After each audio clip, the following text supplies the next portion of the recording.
Avant de rentrer dans le vif du sujet, je pense qu'il est important de rappeler le principe de fonctionnement d'un masque.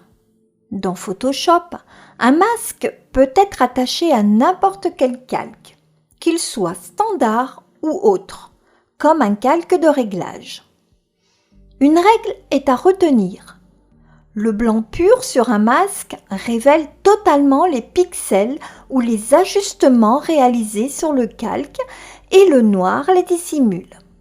Un masque fonctionne donc comme un pochoir. Or, les masques dans Photoshop ne sont pas pour autant bivalents. Ils ne se limitent pas au blanc et au noir. Ils autorisent aussi toutes les nuances de gris. Un calque peut être occulté en partie seulement, en fonction du degré de clarté ou d'obscurité des nuances de gris du masque.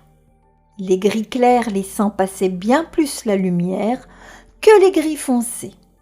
C'est ce que l'on appelle la semi-transparence des pixels. C'est exactement la même chose pour un masque de luminosité. Entre le blanc pur et le noir, on trouve différents degrés de gris, ajustés à la valeur tonale de chaque pixel, comprise entre 0 et 100%, qui laisseront plus ou moins passer la lumière. Les pixels gris contenant 50% de blanc, donc les gris moyens, rendront des pixels ou un ajustement visible à 50%. En revanche, les pixels gris composés de 80% de noir, les gris très sombres, ne rendront des pixels ou un ajustement visible qu'à 20%. Pour illustrer ceci, je reprends mon image précédente et je vais lui rajouter un masque de luminosité. Pour ce faire, je me rends dans la fenêtre des couches. Si elle n'apparaît pas, allez dans Fenêtre, Couche pour l'activer. Je clique sur la vignette de la couche composite RVB tout en maintenant la touche CTRL sur PC ou Commande sur Mac enfoncée. Si vous êtes en mode CMJN, cliquez sur la vignette de la couche composite CMJN. Les pixels clairs de l'image, dont la luminance est comprise entre 50 et 100%, sont à présent sélectionnés.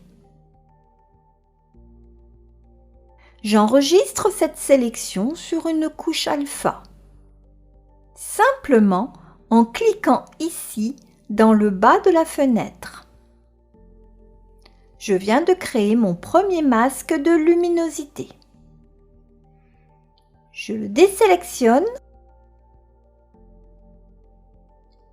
Je reviens dans la palette des calques et je rajoute un calque que je remplis de blanc.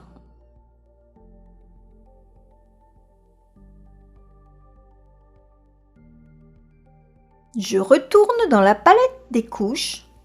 Je clique sur la vignette de la couche alpha en maintenant la touche CTRL ou commande enfoncée afin de charger la sélection et je reviens à nouveau dans la palette des calques. Je sélectionne l'outil pinceau. Je choisis un ton assez vif dans le sélecteur de couleurs.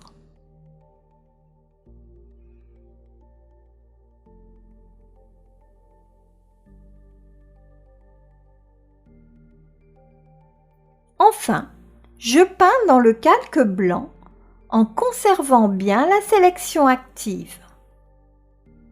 Vous constatez que la teinte se dépose plus ou moins intensément, les zones les plus lumineuses du masque absorbant un maximum de couleurs, contrairement aux zones sombres qui ne reçoivent qu'un léger saupoudrage. Si je remplace le calque blanc par un calque de réglage, le principe sera exactement le même. L'effet du calque de réglage sera proportionnel au degré de luminosité des pixels du masque.